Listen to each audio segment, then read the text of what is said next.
Alert, the webinar is now live. Alert, this meeting is being recorded.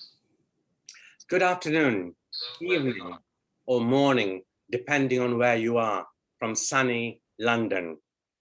A warm welcome to you all from me, Zima Sivadin, as a chairperson of Commonwealth Future. We have a very special group of people from many parts of the globe on this webinar. We really appreciate your participation.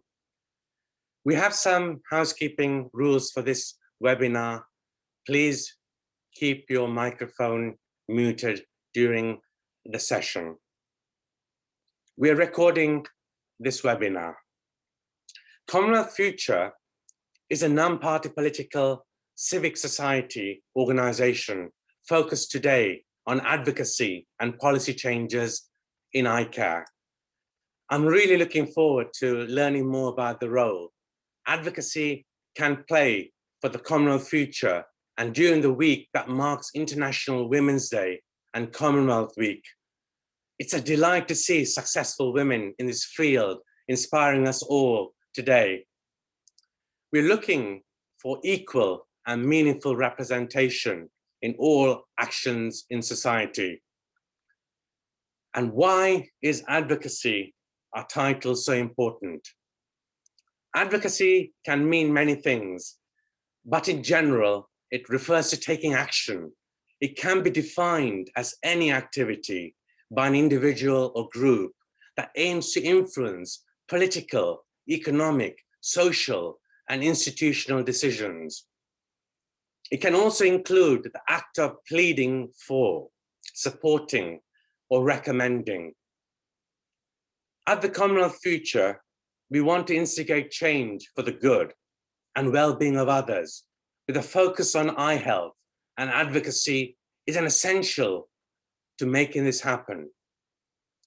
Through advocacy, we hope to create this change and increase awareness. Not just about improving public services, it has to improve an awareness and an understanding about eye health that will, in turn, help every individual and society as a whole. We want to improve the human condition. We will hear how 3 inspirational women leaders working in eye care internationally and in the UK are trusted for their expertise and their views.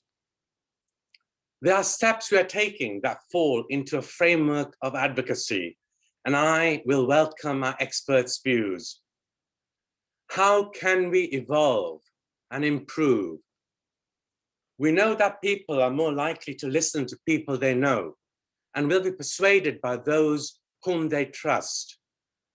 Hearing about new ways to build that trust and rapport where possible to get our mission and our organization more widely noticed is going to be a great insight. That is why I'm honored to be in the presence of such experts today, and how through the right level of pressure and influence, we can move forward. That is to create the change we want and make it a reality by making our mission in the best interests of those we're seeking to influence. We have an unprecedented way to design the future. Let us act now. The 3 influential women who are charging the lead through effective advocacy programs are Professor Hannah Faal, who is an ophthalmologist and former president of the International Agency for the Prevention of Blindness. Hannah is a renowned leader, researcher, academic, mentor, and elder in the international world of eye health. I hope she doesn't mind me saying that. She has served as president of the International Agency for the Prevention of Blindness from 1999 to 2004. She also served as an advisor to the Prevention of Blindness program of the World Health Organization.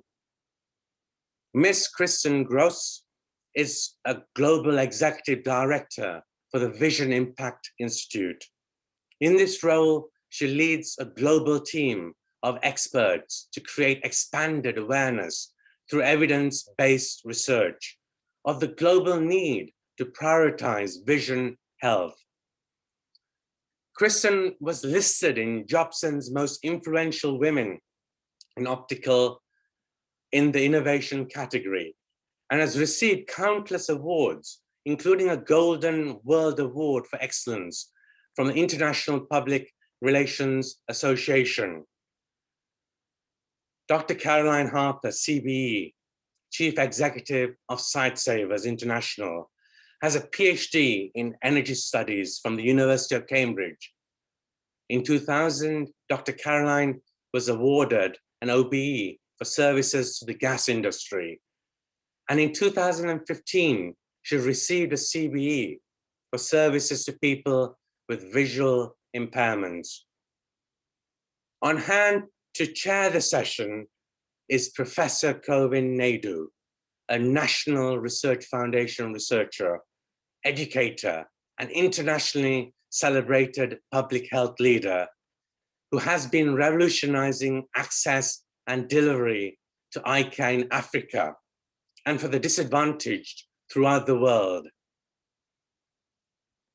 I'm now going to introduce you firstly to Mrs. Marisa Jurgens, who's part of a South African diplomatic family with a proven board leadership in public, non-governmental, private, and regulatory sectors. She has done all this with central and peripheral vision loss, but in her own words, her disability does not define her. Marisa is a member of Commonwealth Future's Professional Advisory Board and will now say a few words before the panel discussion. Marisa. Thank you very much for this opportunity. I am so pleased to be part of this panel and of welcoming these three fantastic women leaders in the sight loss and sight savers sector. They always say eyes is the windows to the soul. But what happens when your eyes don't work anymore? Does that mean that you stop working? No, you need help to be able to navigate the future. And that is where these leaders are forging into the future of the Commonwealth. We as people who has lost our sight, we know that every line that you lose on the vision chart is losing the right to read, the ability to drive, the ability to do your work or your job like you've done it before, the ability to see your child. Each of those lines that you lose is something tangible that you lose. And by fighting against that and by advocating for governments to understand that this is a very important issue of public health and should be on the forefront is of utter importance to everybody that's in the sight loss sector. I have been in this field since 1996 when I was diagnosed with my own degenerative retinal condition. And since then, I can advise that I have noticed that sight always seemed to be the last in line when public health issues are discussed. And nothing more than the activities of the last year with COVID has shown that more, where lots of sight screening has had to be left behind, where who is in the stages of glaucoma or age-related macular degeneration has had no ability to have that diagnosis and might have lost some sight. It is our duty to work hard that our governments in the Commonwealth understand that sight is important. In South Africa, 11% of the population in 2011 stated in the census that they need help with sight. In the UK, 2 million people are thought to be losing sight of a significant level, that they can be seen as disabled or severely or partially sight impaired. In India, the government has understood the need of the Vision 2020 vision to fight against preventable sight loss. We need to have this all over the Commonwealth because it's not equal everywhere.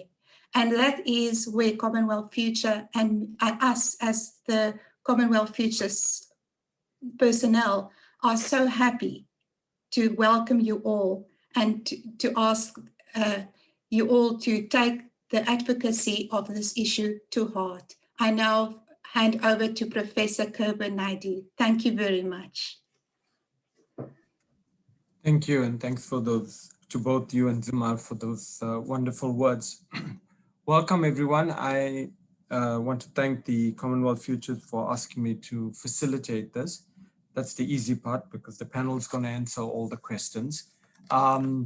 We know that there's been a lot of progress in eye care. We've had amazing programs, but the one thing that has still been elusive is the creation of scale.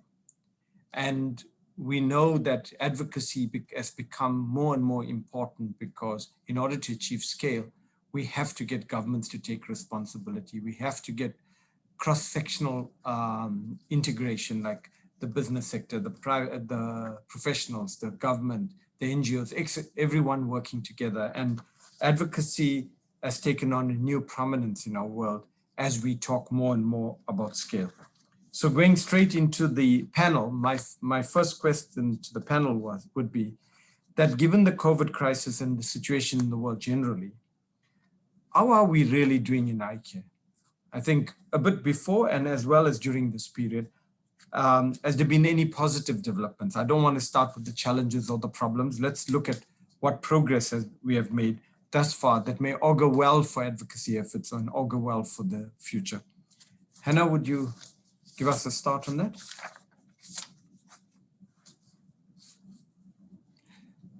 You're muted, Hannah.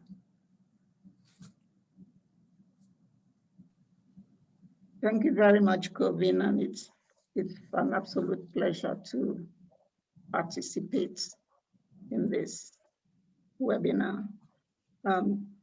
It's not that eye health has not received attention, but as the earlier speaker spoke, it's usually considered at the end of everything else. But what we have been able to do is that in the last 20 years, we had Vision 2020, the right to sight, in which we had hoped that we would eliminate avoidable blindness by the year 2020. And we have made some gains. But reviewing the data, we know that the magnitude is increasing. And secondly, we knew that eye health now has to go beyond health into development. And how do we get the data to achieve that?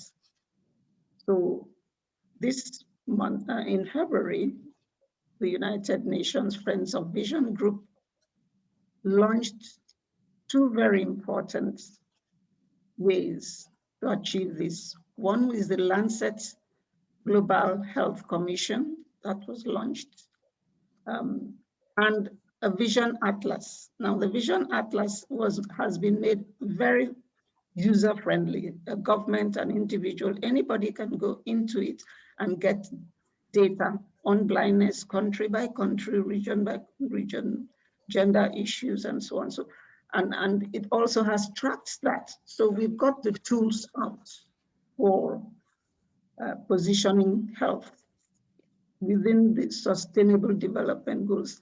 And the Commission provided the evidence for that, to say that eye health is a development issue It's a development paradigm. It's not just about sites, it's not about LMICs, it's about everybody in the world.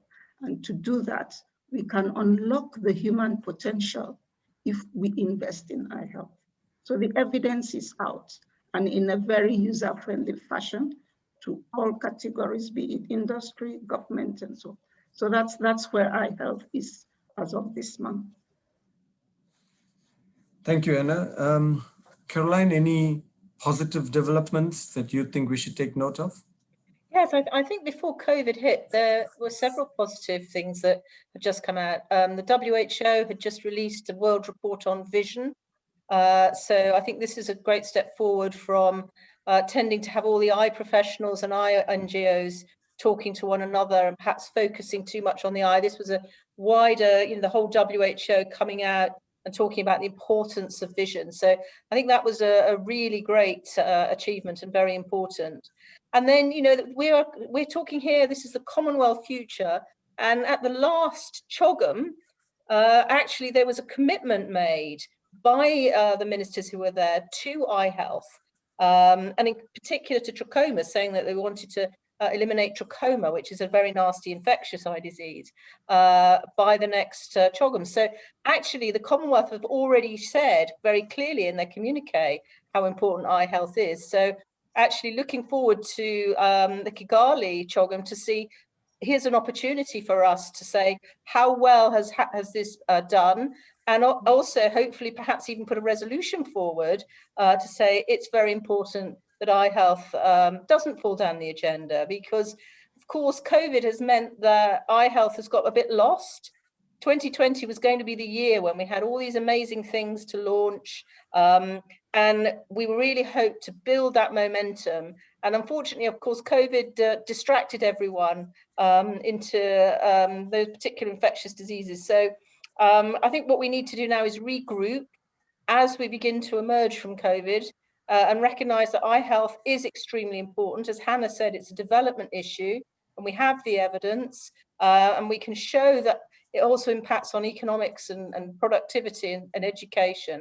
So it's a great moment as we come out of COVID to regather ourselves and push forward. Thank you. Any comments, Kristan? Just one quick one, Kovin. I think, building on what everyone has said, the global lockdown really didn't hinder the creation of partnerships or the delivery of new research or the deliberate entry of, I think, private and public sector into the vision care advocacy space. Maybe it gave us a chance to kind of slow down and focus on those things rather than the delivery that we've done, over the years. So I think we can look at a silver lining there. The other thing to add to the Lancet Commission report and to the report by the World Report on Vision, I think we can't overlook the Eliminating Poor Vision report that Essilor did that really talks about the next 30 years. So as we start to look at, the World Report on Vision looked at the last 3 decades, the Lancet looked at the last 3 decades, and what had we accomplished? The Essilor report is looking at 30 years from now, where should we be? And what should the solutions be? What is it going to cost us to make these differences? And I think all together, we can make a bigger difference.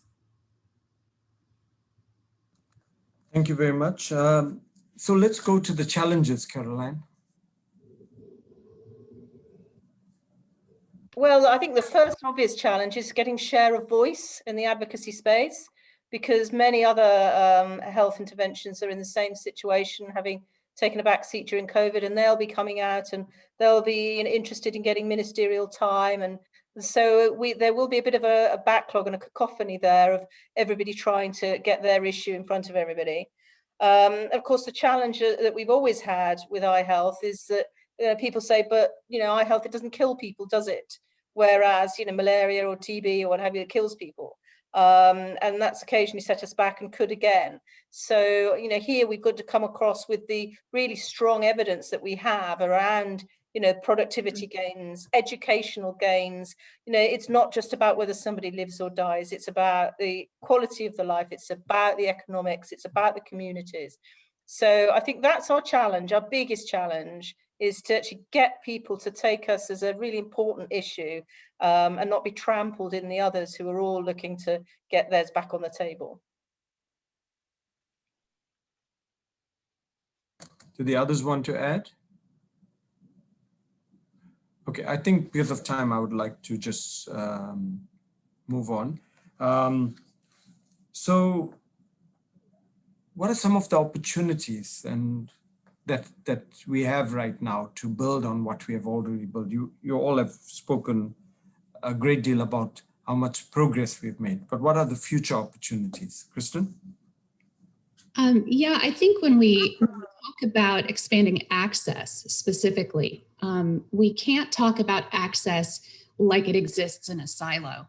It has to go hand in hand with awareness and advocacy. I think the question really is, which comes first? Is it expanding access, which may mean really rethinking our traditional modes of delivery of care in some areas. But it will certainly require us to ensure that we have capacity to meet the growing demand of providers that will be needed, and of supply chain that will absolutely be needed to correct the issues. I think for me, it's a chicken and egg idea. What comes first, awareness building and advocacy, or having this access creation already done? And I think it has to go hand in hand. And those are some of the opportunities that we have as partners to work through. Any additions, Anna or Caroline? I think all I'd just say is you need to grab the opportunities that are coming to get ministerial attention. So the next CHOGM in Kigali is very important, coming up very soon. And I know health will be a very key thing. And I know there's a lot of effort there to get eye health on the agenda. Looking at those events where you have ministers together, getting eye health something that people are talking about and thinking about, very important. Okay, great. And now let's move to the next question and talk about what are some of the key messages that we need to get up. We know there are opportunities, we know there's progress. How can we build on all of that? And Kristan has identified advocacy as being one of the key pillars that we in creating greater access to eye care. So what would be the key messages we need to get out?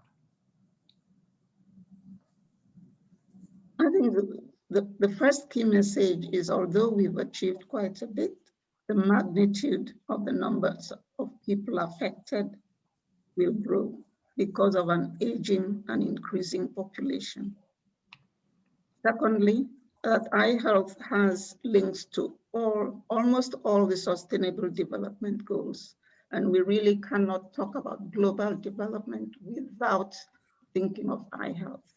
It affects the well-being, it affects health, it even affects driving. In any part of it, except issues like ocean and so on, but directly or indirectly, it affects the sustainable development goals. Up to now, we've talked about the diseases and the individual, but if we're going to look at the well-being and the quality of life, there's no one who at some point in their life course will not have a vision issue that needs to be corrected. So it's not just the numbers of people, but each person during their life course will need some eye health services. And that leads directly into education, into productivity, into work. And it's that comprehensive view of health that we really need to. Caroline mentioned that up till now, and probably that's part of our fault, we've not linked eye health to mortality. But the evidence has come up that eye health is linked to mortality. People die earlier because of eye health conditions. And what are the economic consequences of health? Most times when you talk to governments, they talk about how much will it cost to provide eye health. But how much does it cost if we do not provide eye health? And that's about over $400 billion that has been estimated. So those are some of the issues. And in this, at this time, equity and inequity is a major issue. So the evidence been provided about the gender inequity as far as eye health is concerned, how women are affected, how children are affected. So those are some of the issues that key messages that we would like to set, how it affects individuals, the inequity between countries, the inequity between populations. And these are important points that the United Nations or any global governance is concerned about. And if we do address eye health, we would be part of the answer. I think just a couple of things I'd add. One is that actually, I think it was WHO who said that cataract surgery is actually the single most cost-effective surgery that there is. So again, getting that message across that this is best buy, frankly, for governments. So, you know, it really is cost-effective. And then the second thing, looking at the other end, which I suspect lockdowns have really exacerbated, is the explosion in myopia, particularly across Asia, but probably now more widely, which is something that's going to seriously impact on children growing up. And that's almost going to become an emergency before we know it. So this is another message I think that needs to go out very strongly. COVID-19 has produced a lot of lockdown, and technology and innovation has been used to extend services, to find out new methods of training. So technology we will never go back to being the way we were. We can use all that we have learned during this COVID-19 era to apply to what we want to do in training, in service delivery, in research. So I think, Kristan, Caroline spoke about myopia and the difference we know with myopia. You know, a lot of our messaging in the IL space is around disadvantaged communities and countries in the developing world, etc. But myopia is more broadly applicable. Is this an opportunity to get other people to support eye care efforts because they are themselves and their children are going to be directly affected? In fact, people in the developed world face greater risk in many cases. Yeah, so certainly I would say this is an opportunity to get the entire world around this topic. The studies that have come out, you know, indicate that by 2050, half the world population will be myopic. And high myopia, I think, is where we find the most dangerous aspect of myopia, and early intervention with children is key. Organizations like the International Myopia Institute, the Global Myopia Awareness Coalition are doing the work around creating partnerships that will allow us to have a broader voice on this topic. And I think that these are the ways that we're going to make the changes. These are messages, like both of these ladies said, that have to get out. The governments have to take note of them because these will be significant issues in the future. Yeah, thank you. Caroline, Hannah mentioned the gender issues. Can you elaborate on that? Do we have evidence, sufficient evidence for that? What are the key responses we need to consider in addressing gender disparities, particularly in the eye care sector? Yeah, I think we do have evidence, Kovin, that women are more affected than men by, visual impairment issues. And certainly I know in my own organisation, when we're designing programmes, we actually target to reach more women than men, not just to reach kind of equal numbers, because we recognise some of it's perhaps women tend to live longer, but often they are less likely to be able to access eye care. I mean, for example, we've done a programme in Pakistan with the lady health workers there. So many women in areas are just not really allowed to go and actually reach the potential healthcare providers, and so just don't get the access that they need. And you know, that's not the only place. So the two issues, I think, one more of a higher prevalence and another lack of access to services, means it's definitely a problem. But do you feel there's enough being done, Hannah? Or let's talk about the development organizations for start, and then governments. Is there a specific focus on this agenda? within the health organizations, getting the evidence. A lot of research has been done, as Caroline mentioned, and secondly, stepping out of the health sector and engaging with women's organizations to help them put that within their own agenda, transferring it from an iHealth agenda to a gender agenda. All women organizations, particularly in the LMICs. And women in the LMICs or the rural areas are quite, they are quite powerful in a way. We talk about them being marginalized and so on, but they can make things happen. And so once the women in the LMICs take up a challenge, they usually get around and solve it. So the main point I'm making here is transferring it from a health issue to a gender issue. And I think that's happening. You know, we know particularly rural women carry a disproportionate burden of poverty, often having to households, etc. We've seen in India, in places like India with Arvind Prasad training rural women in eye care. Kristan, is there an opportunity is there aspects of eye care that can bring some entrepreneurial aspects that could actually empower women beyond just providing services for them, but actually allowing them to provide services and earn a living? Yeah, I mean, one particular program that Essilor actually does is called the iMitra or the iMetro in different places. And, you know, looking at about 17% of those people who are trained to take primary eye care to a rural area, about 17% are women at this point. What we've seen is that the ability to actually be successful in these roles is critical. And the women are able to support their families, they're able to support their communities, and it's a big win for them.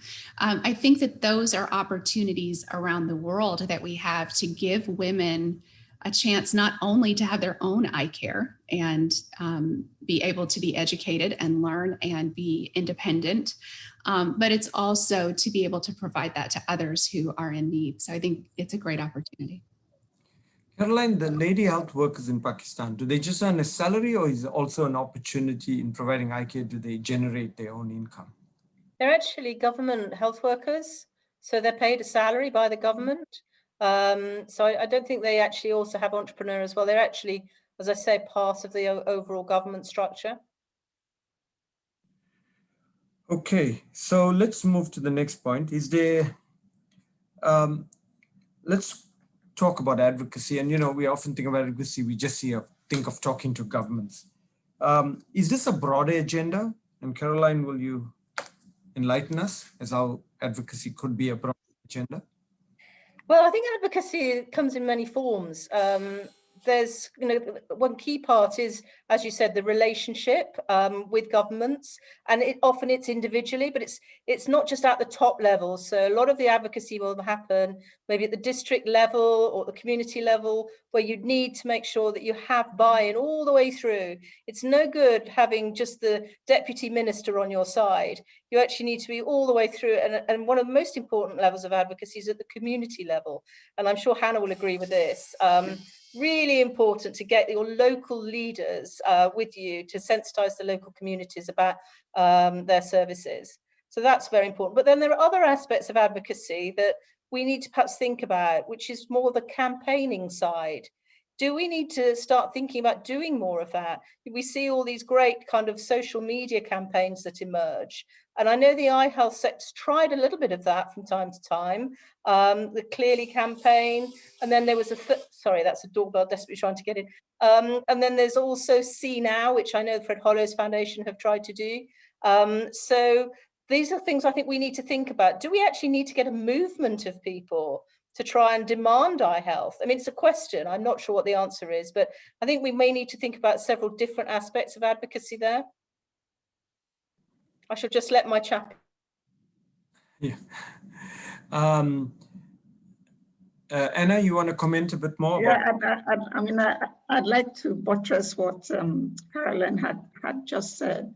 And I'd like to turn the health pyramid upside down to say that the community, the population, the village level, they are the most important aspect as far as advocacy is concerned. I did a little bit of work with villages. I worked in Senegal and Gambia, going back to ask them what they thought about eye health and what we were doing. And we went to say to them, oh, you've got all these needs of this and that and the other. But we left convinced that we needed to know what their values were. What do they value? And that it's at that point that we meet with them and we also found out that the way we could do that was word of mouth. Most of the people that we want to pick up advocacy listen to the word of mouth. And so word of mouth has, in the modern world, turned to the social media. Mm-hmm. How do we learn from that to transmit the messages so that what we are offering are also seen by the recipients to be of value to them. So we don't need to do that much work. They appreciate, and communities are everywhere. You can have urban communities, in the people that we call neglected people, the indigenous, the ethnic minorities, the women. Those are the people that we need to do the major advocacy work, to demand and to take up whatever is offered. In many places, there's a low uptake of services. Even when that service is there, they don't trust it.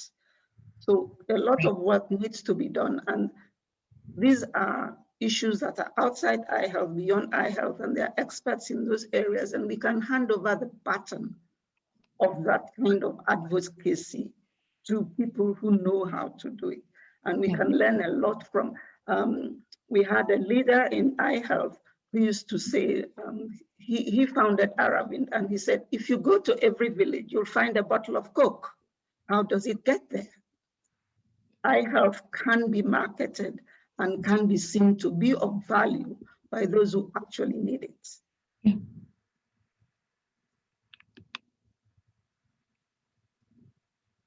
Just continuing with you, Anna, at a broader level, you focus very well on the community level, and we understand that leadership needs to happen.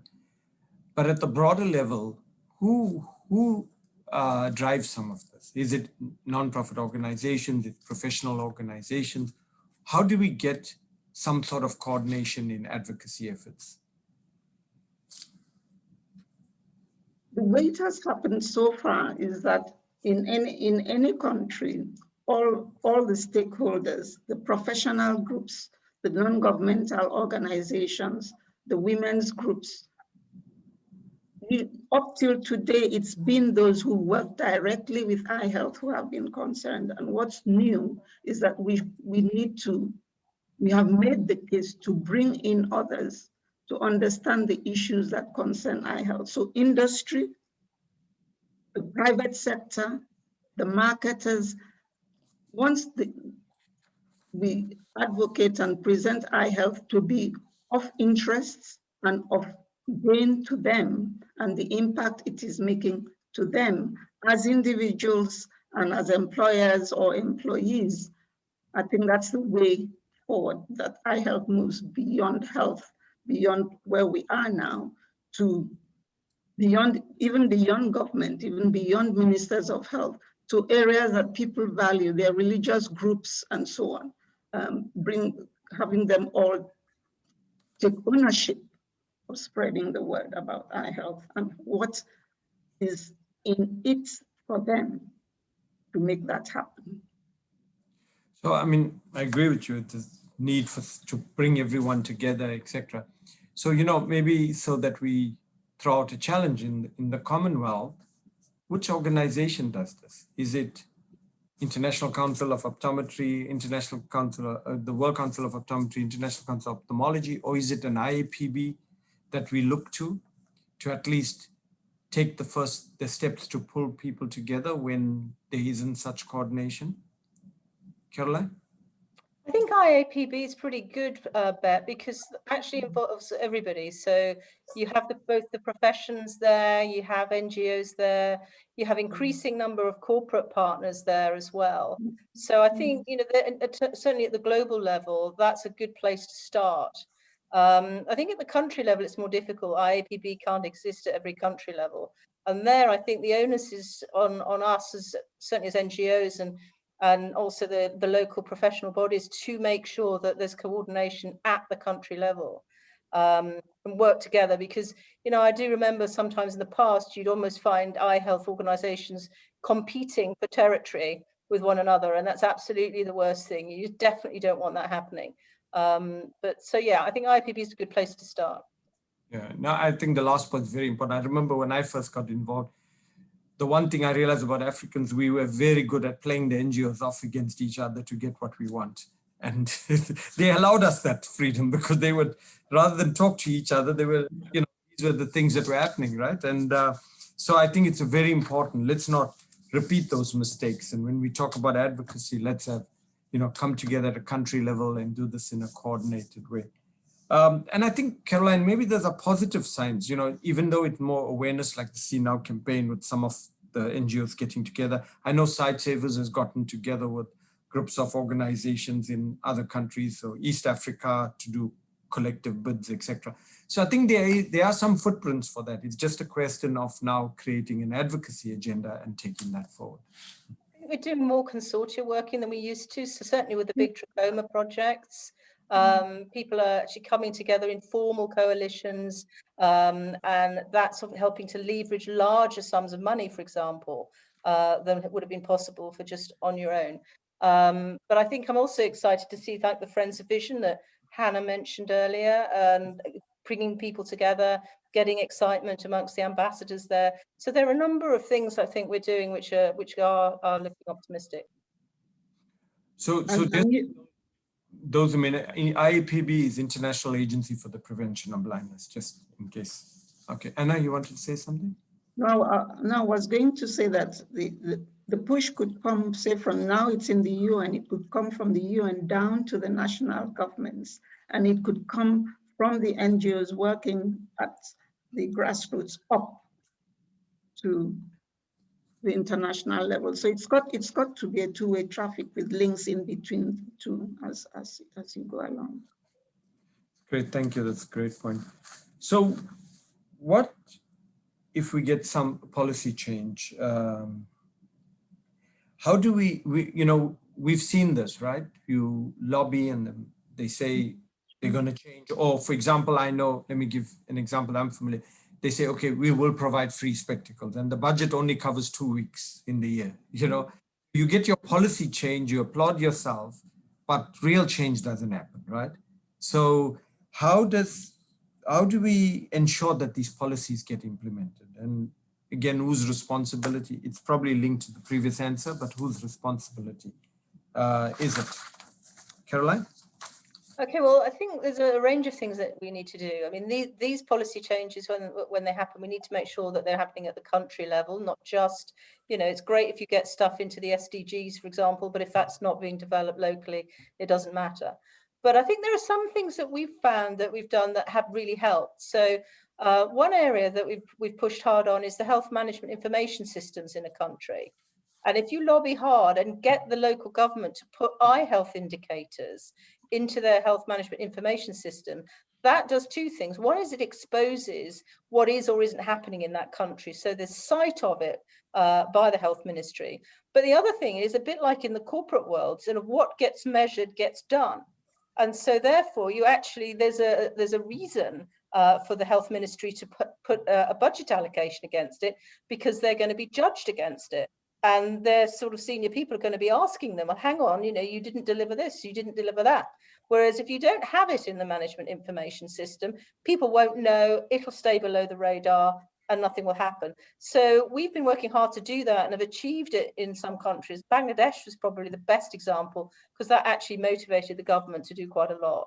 So I think there's various things that can be done. And that's one that often gets left out, because it's not seen as terribly exciting, but it really does help. Thank you. Anyone else wants to add? Okay. Anna, is there an opportunity? I know we're talking about Commonwealth and CHOGM as an opportunity that came up. Is there any opportunity to work with other political blocs like the African Union? Do those things really get to a national level? I think I'd like to start with the Commonwealth itself, because if we get it right within the Commonwealth, and it's representing about a third of the world, I'm told, if we get it right within the Commonwealth and the 80+ organizations that are linked to the Commonwealth, then we'll get it right in those countries. And the Commonwealth countries represent, they're almost a mirror of the world. You've got the high income countries, you've got the low and middle income countries, and you've got even the small island states. An example is a diabetic retinopathy screening program that we're doing with the London School. It's working very, very well in St. Lucia. So all the lessons they have learned there can be applied to the small island states. So within the organizations, within the Commonwealth, if eye health is taken up by, say, the Commonwealth Medical Association or the Commonwealth Nurses Association, or even something like the Road Safety Initiative, if eye health is taken up by each of those, even within we can say that within the Commonwealth countries, we have made an impact. And there's nothing that stimulates other countries as their next door neighbor doing something very well. So if a Commonwealth country surrounded by non-Commonwealth countries is doing extremely well as far as eye health is concerned, it stimulates the surrounding countries to also ask, why are you doing so well? A typical example we had was during the Gambia Eye Care Program. The Francophone countries around us were not, until we got one of them to come and see what we were doing in the Health for Peace initiative, Caroline, if you remember. That was how we got them to also start their own eye health program. So there's an opportunity within the Commonwealth. Within the African Union, the same policy can work. If one country or one Commonwealth country within the African Union, and we have about 19 countries from the Commonwealth within the African, if we get that as a block to work to take up eye health, then we can make, so the Commonwealth can be a laboratory or even the advocate that makes eye health happen within the world. That's a very good. There are other small groups, there's an African primary healthcare group, there's an African gender group, there's an African trade group, movement of goods and services, and that also concerns health. So there are subgroups within the African group that can help. So in summary, Commonwealth can lead and propel others to join. Thank you, Anna. That was a great response. Kristan, I want to come to you now. I know it's outside the Commonwealth, some of your experience, but let's just reflect, because the time I want to move on, and you guys have covered a lot of some of the stuff I wanted to ask you. Let's look at some successful efforts at advocacy and what have we learned from those? I'm happy to. One of your experience, that would be great. Okay, awesome. Like Kovin mentioned, a lot of the work that we do is outside the Commonwealth, but I think that there are similarities that help us to learn about advocacy and the role that it plays in all areas. So one of the programs that we have done at the Vision Impact Institute is a program called Kids See Success. And we've done that with multiple partners, whether that's school nurses associations or the PTA or Optometry Giving Sight and other even private sector partners who have come with us to advocate for vision care for children and eye exams for children before they enter kindergarten. Now, in the United States, children's vision and health and education all go together as a state initiative. So this is not a national initiative. Like many countries and like many continents, multiple states, each one has their own kind of regulation. And we started this program in 2016. It started with one state in New Jersey and moved into, now we're in about 6 or 7 states where there's now, after a lot of time, legislation on the books sitting in front of legislators to encourage this change in behavior. We chose this because it was evidence-based that early intervention for children is critical, that this time in particular is a very good time to intervene. And the NASEM study that came out of the National Academy of Sciences, Engineering, and Medicine in the US said an eye exam before kindergarten is the gold standard. We were actually advocating for that prior to having validation that this was the gold standard for for the United States and the areas where we're working. I would have to say there are 3 things that I think help to create success in an advocacy plan. One is working alongside the sector partners who are also embracing the same kinds of ideas that you are, but being willing to look at those non-traditional vision space people, like the education group, like the school nurses, like the parent teachers associations, those people who have a critical understanding of what it means to make a child successful. The second thing I think was tenacity. And that's just without saying. Advocacy is a never give up proposition. If you start something, you have to be willing to see it through for years to come. Third thing, finally, I would say is that our success really lay in choosing an audience that was receptive to the discussion. If we had gone into a state that didn't even have school screenings as a baseline for how they are dealing with their children's vision care, we would not have been successful. We went into ones that had a very specific program already lined out and said, hey, we want to challenge you to create a higher level for your children. And this is why. And so that's where the success comes from. I think we've found that as, that advocacy is best cultivated where there's a priority that aligns with the change that we're asking. So we have to make sure that where we go, there's something that they want to change that aligns with what we want to change. I think we see that with the UN and the Sustainable Development Goals. We've talked about this multiple times today, but really, when we look at intersecting needs in the world, that's where we can show up and be advocates. Thanks. Thank you. Caroline, any examples you'd like to add?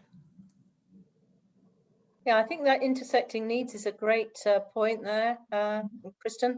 And I think actually, is it Essilor, I think?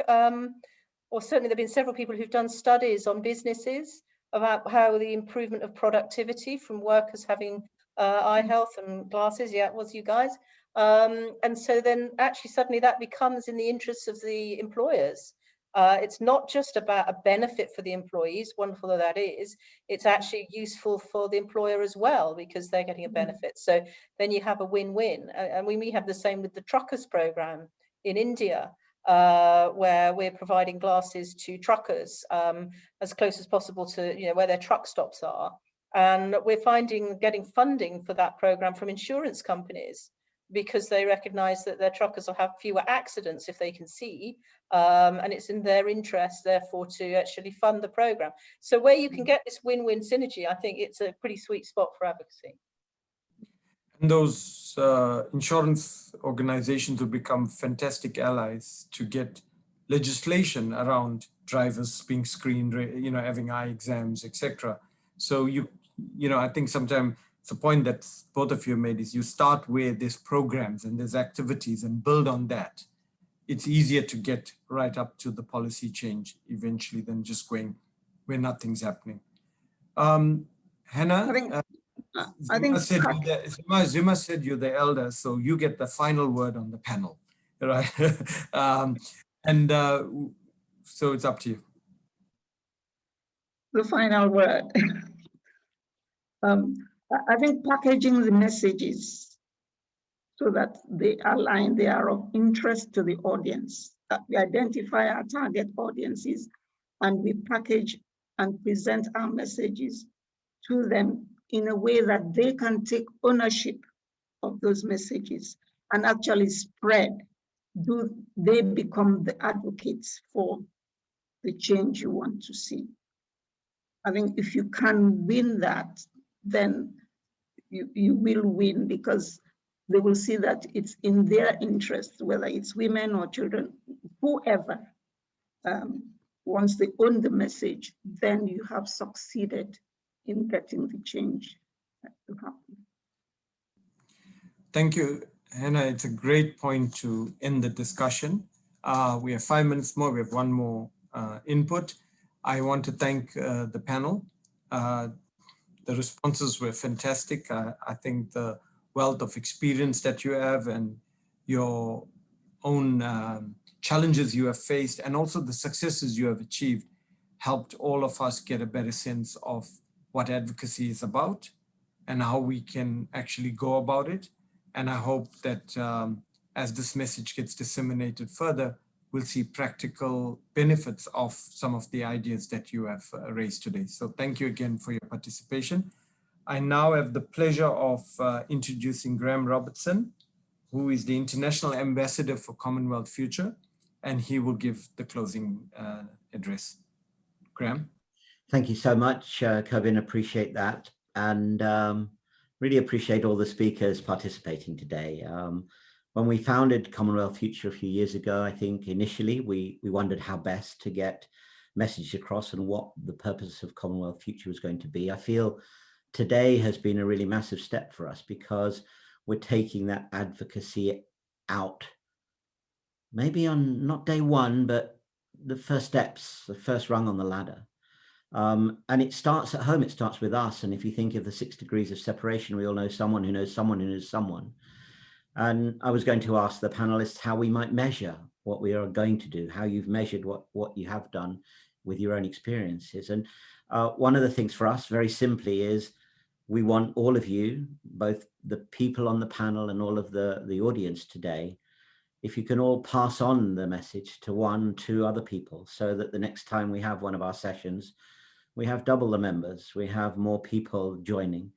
We want to set up chapters in each Commonwealth country that we can hopefully have their own sessions and their own meetings. And so if I can ask everybody listening to do that, to pass on the names, I'll ask Michael at the end to put the email address up of Commonwealth Future. We're always looking for speakers, and today's been wonderful because you've all been so knowledgeable and so good. So if I could just plead that we do that, join us next time round, everybody. I really hope you do. And I feel really positive about what I've heard, and we're on our first steps on that advocacy route, and looking forward to seeing many of you in person whenever we're allowed to. But hopefully join us in a month or 6 weeks when we have the next session, and we'll hopefully report back on some steps that we have made and some things that we've done.